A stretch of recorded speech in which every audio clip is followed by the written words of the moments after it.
हमारी संस्कृति, हमारे संस्कार सदा रहें हमारे साथ। सब्सक्राइब करें तिलक। ॐ नमो भगवते वासुदेवाय।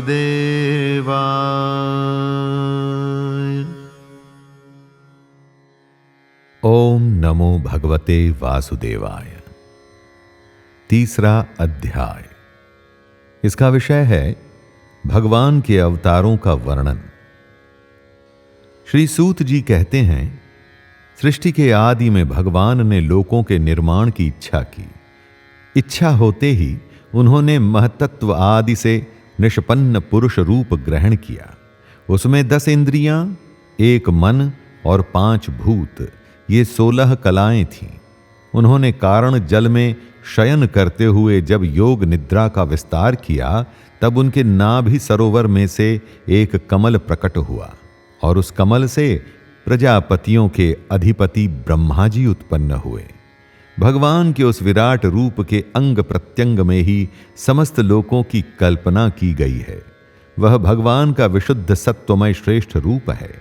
योगी लोग दिव्य दृष्टि से भगवान के उस रूप का दर्शन करते हैं। भगवान का वह रूप हजारों पैर, जांघें, भुजाएं और मुखों के कारण अत्यंत विलक्षण है। उसमें सहस्रों सिर, हजारों कान, हजारों आंखें और हजारों नासिकाएं हैं। हजारों मुकुट, वस्त्र और कुंडल आदि आभूषणों से वह उल्लसित रहता है। भगवान का यही पुरुष रूप, जिसे नारायण कहते हैं, अनेक अवतारों का अक्षय कोश है। इसी से सारे अवतार प्रकट होते हैं। इस रूप के छोटे से छोटे अंश से देवता, पशु पक्षी और मनुष्यादि योनियों की सृष्टि होती है। उन्हीं प्रभु ने पहले कौमार सर्ग में सनक, सनंदन, सनातन और सनत कुमार, इन 4 ब्राह्मणों के रूप में अवतार ग्रहण करके अत्यंत कठिन अखंड ब्रह्मचर्य का पालन किया। दूसरी बार इस संसार के कल्याण के लिए समस्त यज्ञों के स्वामी उन भगवान ने ही रसातल में गई हुई पृथ्वी को निकाल लाने के विचार से सूकर रूप ग्रहण किया। ऋषियों की सृष्टि में उन्होंने देवर्षि नारद के रूप में तीसरा अवतार ग्रहण किया और सात्वत तंत्र का, अर्थात जिसे नारद पांचरात्र कहते हैं, उपदेश किया। उसमें कर्मों के द्वारा किस प्रकार कर्म बंधन से मुक्ति मिलती है, इसका वर्णन है। धर्म पत्नी मूर्ति के गर्भ से उन्होंने नर नारायण के रूप में चौथा अवतार ग्रहण किया। इस अवतार में उन्होंने ऋषि बनकर मन और इंद्रियों का सर्वथा संयम करके बड़ी कठिन तपस्या की। 5वें अवतार में वे सिद्धों के स्वामी कपिल के रूप में प्रकट हुए और तत्वों का निर्णय करने वाले सांख्य शास्त्र का, जो समय के फेर से लुप्त हो गया था, आसुरी नामक ब्राह्मण को उपदेश दिया। अनसुया के वर मांगने पर 6ठे अवतार में वे अत्रि की संतान दत्तात्रेय हुए। इस अवतार में उन्होंने अलर्क एवं प्रह्लाद आदि को ब्रह्म ज्ञान का उपदेश किया। 7वीं बार रुचि प्रजापति की आकुति नामक पत्नी से यज्ञ के रूप में उन्होंने अवतार ग्रहण किया और अपने पुत्र याम आदि देवताओं के साथ स्वयंभू मनवंतर की रक्षा की। राजा नाभि की पत्नी मेरु देवी के गर्भ से ऋषभ देव के रूप में भगवान ने 8वां अवतार ग्रहण किया। इस रूप में उन्होंने परम हंसों का वह मार्ग, जो सभी आश्रमियों के लिए वंदनीय है, दिखाया। ऋषियों की प्रार्थना से 9वीं बार वे राजा पृथु के रूप में अवतीर्ण हुए। शौनकादि ऋषियों, इस अवतार में उन्होंने पृथ्वी से समस्त औषधियों का दोहन किया था। इससे ये अवतार सबके लिए बड़ा ही कल्याणकारी हुआ। चाक्षुष मनवंतर के अंत में जब सारी त्रिलोकी समुद्र में डूब रही थी, तब उन्होंने मत्स्य के रूप में 10वां अवतार ग्रहण किया और पृथ्वी रूपी नौका पर बिठाकर अगले मनवंतर के अधिपति वैवस्वत मनु की रक्षा की। जिस समय देवता और दैत्य समुद्र मंथन कर रहे थे, उस समय 11वां अवतार धारण करके कच्छप रूप से भगवान ने मंदराचल को अपनी पीठ पर धारण किया। 12वीं बार धन्वंतरी के रूप में अमृत लेकर समुद्र से प्रकट हुए और 13वीं बार मोहिनी रूप धारण करके दैत्यों को मोहित करते हुए देवताओं को अमृत पिलाया। 14वें अवतार में उन्होंने नरसिंह रूप धारण किया और अत्यंत बलवान दैत्यराज हिरण्यकशिपु की छाती अपने नखों से अनायास इस प्रकार फाड़ डाली जैसे चटाई बनाने वाला सींक को चीर डालता है। 15वीं बार वामन रूप का धारण करके भगवान दैत्यराज बलि के यज्ञ में गए। वे चाहते तो थे त्रिलोकी का राज्य, परंतु मांगी उन्होंने केवल 3 पग पृथ्वी। 16वें परशुराम अवतार में जब उन्होंने देखा कि राजा लोग ब्राह्मणों के द्रोही हो गए हैं, तब क्रोधित होकर उन्होंने पृथ्वी को 21 बार क्षत्रियों से शून्य कर दिया। इसके बाद 17वें अवतार में सत्यवती के गर्भ से पराशर जी के द्वारा वे व्यास के रूप में अवतीर्ण हुए। उस समय लोगों की समझ और धारणा शक्ति कम देखकर आपने वेद रूप वृक्ष की कई शाखाएं बना दी। 18वीं बार देवताओं का कार्य संपन्न करने की इच्छा से उन्होंने राजा के रूप में रामावतार ग्रहण किया और सेतु बंधन, रावण वध आदि वीरतापूर्ण बहुत सी लीलाएं की। 19वें और 20वें अवतारों में उन्होंने यदुवंश में बलराम और श्री कृष्ण के नाम से प्रकट होकर पृथ्वी का भार उतारा।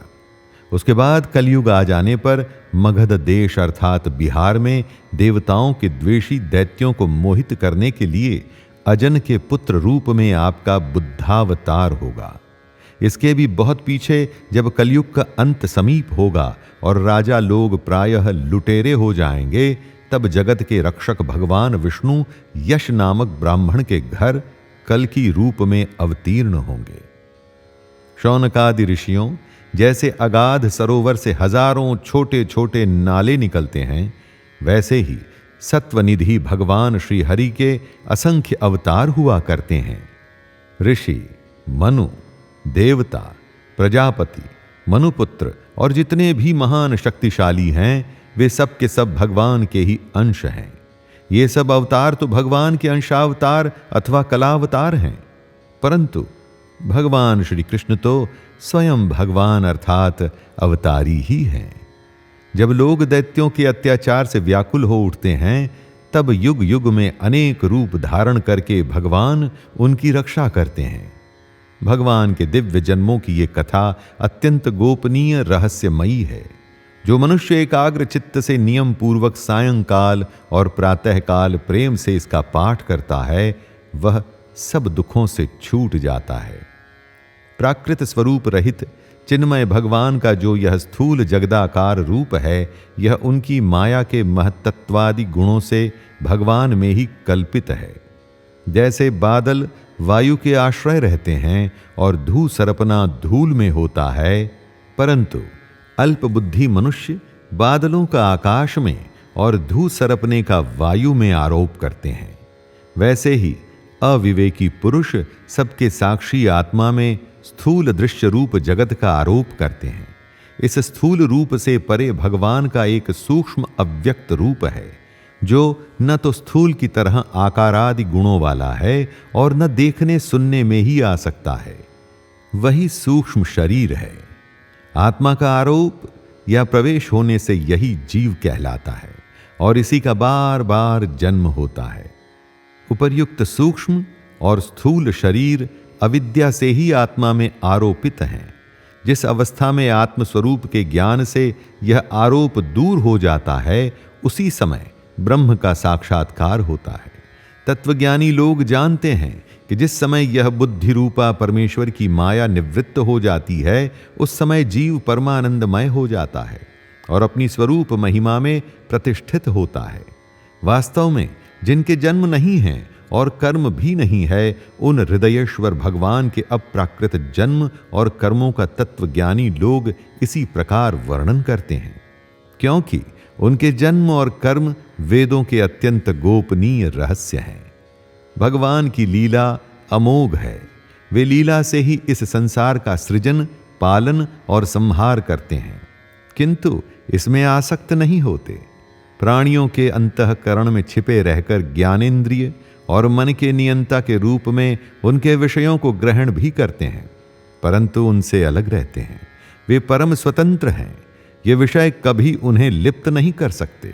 जैसे अनजान मनुष्य जादूगर अथवा नट के संकल्प और वचनों से की हुई करामात को नहीं समझ पाता, वैसे ही अपने संकल्प और वेद वाणी के द्वारा भगवान के प्रकट किए हुए इन नाना नाम और रूपों को तथा उनकी लीलाओं को कुबुद्धि जीव बहुत सी तर्क युक्तियों के द्वारा नहीं पहचान सकता। चक्रपाणी भगवान की शक्ति और पराक्रम अनंत है, उनकी कोई थाह नहीं पा सकता। वे सारे जगत के निर्माता होने पर भी उससे सर्वथा परे हैं। उनके स्वरूप को अथवा उनकी लीला के रहस्य को वही जान सकता है जो नित्य निरंतर निष्कपट भाव से उनके चरण कमलों की दिव्य गंध का सेवन करता है, सेवा भाव से उनके चरणों का चिंतन करता रहता है।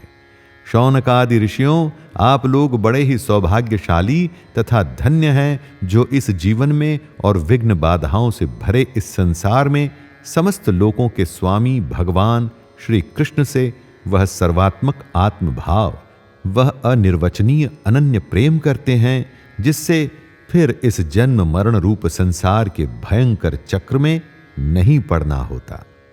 भगवान वेद व्यास ने यह वेदों के समान भगवत चरित्र से परिपूर्ण भागवत नाम का पुराण बनाया है। उन्होंने इस श्लाघनीय, कल्याणकारी और महान पुराण को लोगों के परम कल्याण के लिए अपने आत्मज्ञानी शिरोमणि पुत्र को ग्रहण कराया।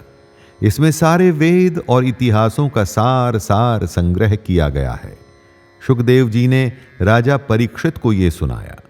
उस समय वे परमर्षियों से घिरे हुए आमरण अनशन का व्रत लेकर गंगा तट पर बैठे हुए थे।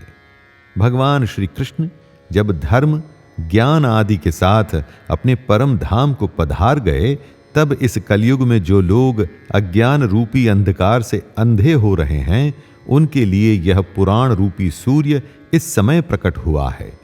शौनक आदि ऋषियों, जब महातेजस्वी श्री शुकदेव जी महाराज वहां इस पुराण की कथा कह रहे थे, तब मैं भी वहां बैठा था। वहीं मैंने उनकी कृपा पूर्ण अनुमति से इसका अध्ययन किया। मेरा जैसा अध्ययन है और मेरी बुद्धि ने जितना जिस प्रकार इसको ग्रहण किया है, उसी के अनुसार इसे मैं आप लोगों को सुनाऊंगा। हरि ओम तत्सत्।